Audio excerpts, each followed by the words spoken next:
اور جو ہم نے اپنی زندگی میں نشو و فراز کیے ہیں اس کی جواب دہی کے لیے ہمیں خدا کے حضور حاضر ہونا ہے. تو یہ ایسی چیز ہے کہ پھر حرارت زندگی برقرار رہتی ہے، زندگی کے اندر تمام اعمال برقرار رہتے ہیں.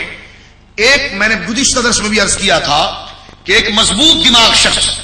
اور ایک مسلم شخص، ایک ایماندار شخص سے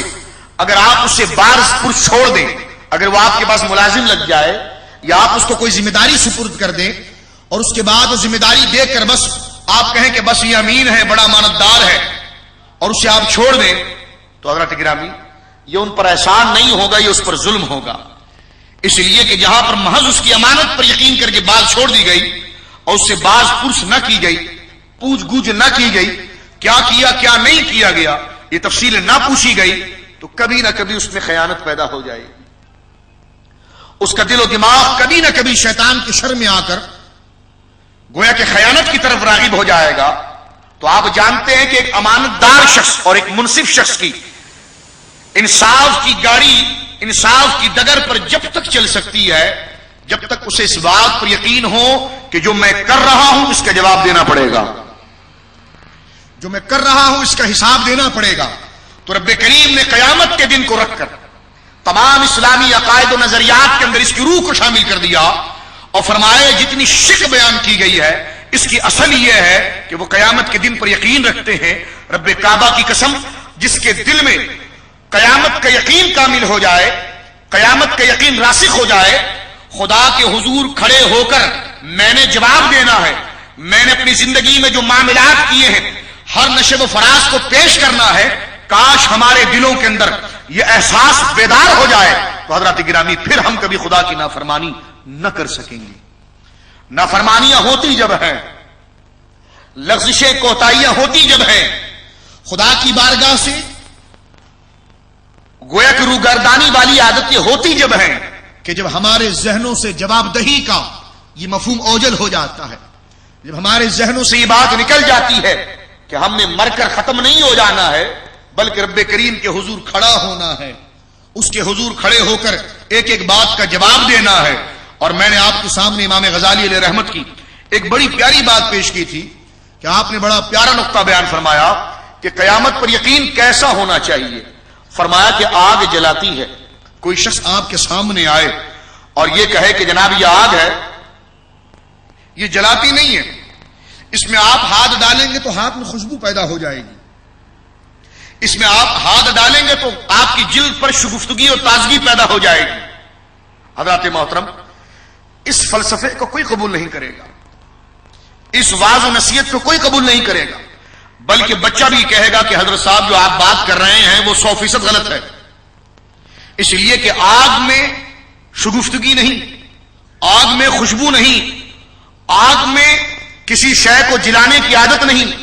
آگ میں کسی شے کو اس کی حیت پر باقی رکھنے کی عادت نہیں، آگ کو جلانے والی چیز ہے. امام غزالی فرماتے ہیں کہ جس طرح کے آگ کو جلانے والا اور شے ہم تصور کرتے ہیں اور اس پر یقین کرتے ہیں، کوئی شخص آگ کو ثابت کرنے کے لیے اور آگ نہیں جلاتی ہے اس مفہوم کو ثابت کرنے کے لیے ہزاروں دلائل بھی دے دے تو ہم یقین نہیں کر سکتے، بلکہ یہی کہیں گے کہ آپ غلط کہہ رہے ہیں، آگ کا کام ہی جلانا ہے. تو امام غزالی فرماتے ہیں کہ جس طرح ہمیں آگ کو جلانے کی شے ہے، آگ کے جلانے پر یقین ہے اور غذا کے مفید ہونے پر یقین ہے، ایسا یقین قیامت کے دن پر ہونا چاہیے کہ اگر اس کے خارج میں کوئی بھی تقریر کرتا رہے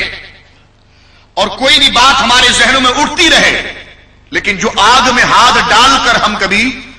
اپنے اس بات اور تقریر پر تبازمائی نہیں کرتے تو یقین ہمارے دلوں پر اتنا مضبوط ہو جاتا ہے، آگ سے متعلق عقیدہ ہمارے ذہنوں میں اتنا راسخ ہو جاتا ہے کہ اب کوئی بھی دلیل دیتا رہے حضرات محترم کبھی ہم اس موقف سے ہٹتے نہیں ہیں. تو جس طرح آگ جلاتی ہے اور پانی شفا دیتا ہے اس پر ہمیں یقین ہے، اس طرح کا یقین ان تمام چیزوں پر ہونا چاہیے. تو یہ صوفیہ میں سے امام غزالی علیہ رحمت نے ایک آسان سا ہمیں یقین کا ترجمہ بتا دیا، ایک آسان سے یقین کی بحث بتا دی. اسی تسلسل کو آگے لے کر چلتے ہیں اور ان تمام شقوں کو اختصار کے طور پر ذکر کرتے ہیں کہ قیامت کے دن بعض پرس کی جو محفل ہے، میں نے اس میں آپ حضرات کی خدمت میں گزشتہ درسوں کے اندر یہ ساری تفصیل پیش کی تھی کہ قیامت بپا کیسے ہوگی، معاملات کیا ہوں گے، قیامت کے دن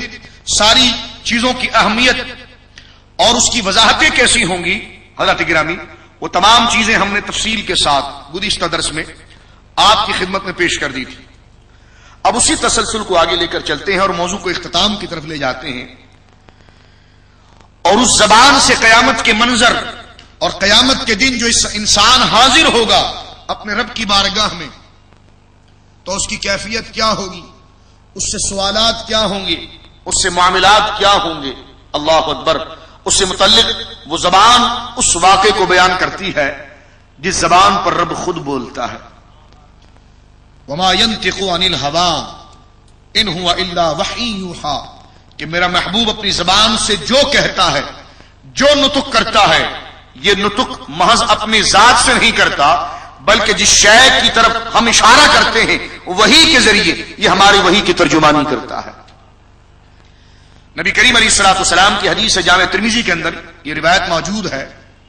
جو ہم تمام احباب کے لیے غور و فکر کرنے کے لیے، اور جب تک یہ روح کا پرندہ ہمارے جسم میں پھڑپھڑا رہا ہے، اپنی صلاح کرنے کے لیے ہمیں سوالات بھی بتا دیے گئے ہیں رب کی جانب سے کہ رب تم سے سوال کیا کرے۔ کتنی شفقت ہے رب کی جانب سے، یہ نہیں کہ چھپ کے کوئی سوال تم سے پوچھ لیا گیا۔ دنیا کے امتحان میں تو نصاب پڑھا دیا جاتا ہے، سبجیکٹ پڑھا دیا جاتا ہے، لیکن سوال جو متعین ہے اور وہی آئے گا یہ نہیں ہوتا۔ لیکن رب کریم کی بارگاہ میں بندوں کے لیے شفقت یہ ہے کہ نصاب تعلیم پورا پڑھا دیا گیا ہے اور سوالات بھی بتا دیے گئے ہیں اور کہہ بھی دیا گیا کہ یہی آئے گا اور یہ اس کا جواب ہوگا اور تم کامیاب ہو جاؤ گے۔ حضرت محترم، نبی کریم علیہ الصلوۃ والسلام ارشاد فرماتے ہیں، کاش یہ سوال سننے کا مزہ جب آئے گا کہ جب ہم تمام کا زمین بیدار ہو جائے، ہمارا ضمیر بیدار ہو جائے، ہم اوسان سے مطلع ہو جائیں اور ہمارے ذہنوں میں یہ خیال راسخ ہو جائے کہ مرنے کے بعد اٹھنا ہے اور رب کے حضور جواب دہی ہے، رب کو جواب دینا ہے۔ اور کیوں نہیں، ہم نے اپنے ہاتھ سے والدین کو قبر میں اتارا ہے، رشتہ داروں کو قبر میں اتارا ہے، دوستوں کو قبر میں اتارا ہے، عزیزوں کو قبر میں اتارا ہے، محلے دار کو قبر میں اتارا ہے۔ تو مرنے پر تو ہمارا یقین ہے وہ ہم میں ہی تھے جن کی عمریں بڑی طویل تھی، وہ ہم میں ہی تھے جن کے مال اور سخاوت کے چرچے تھے، وہ ہم میں ہی تھے جن کی خوبصورتی اور شجاعت اور بطالت کے چرچے تھے۔ لیکن ایک وقت ایسا آیا کہ ہمیں فون آیا، ہمیں خبر ہوئی، ہمیں کسی نے اطلاع دی کہ بھائی آپ کا وہ دوست، آپ کے محلے میں رہنے والا وہ شجاع، آپ کے عزیزوں میں فلاں، آپ کے شفیق میں سے آپ کے والد دنیا میں نہ رہے۔ اللہ اکبر، اس قطعی یقین کے بعد بھی انسان اگر شیطان کے مکر و کید میں آئے تو وہ خود اپنے آپ کو جہنم کی طرف لے جا رہا ہے۔ ہمیں چاہیے کہ ہم موت کے تصور کو یاد کرتے ہوئے نبی مکرم صلی اللہ علیہ وسلم کے اس فرمان مقدس کو سمجھنے کی کوشش کریں۔ یا اللہ ہمارے دل کو اپنے دین کے سمجھنے کے لیے کھول دے، ہمارے سینے کو کھول دے، ہمیں عبرت، ہمیں نصیحت، ہمیں احساس پیدا فرما۔ آئیے حضرات گرامی، نبی مکرم صلی اللہ تعالی علیہ وسلم اس بارے میں کیا ارشاد فرماتے ہیں۔ حضرت عبداللہ بن مسعود رضی اللہ تعالی عنہ وارضاہ عنہ اس کی راوی ہے، جامع ترمذی میں روایت موجود ہے۔ حضرت نبی کریم علیہ الصلوۃ والسلام فرماتے ہیں کہ ابن آدم یعنی آدم کی اولاد یعنی انسان کا قدم جب قیامت کے دن خدا کے سامنے جب پہلا قدم اس کا آئے گا تو اسے بغیر کسی توقف کے اور بغیر کسی تاخیر کے اور بغیر کسی وقت کے، گویا کہ تاخیر کے،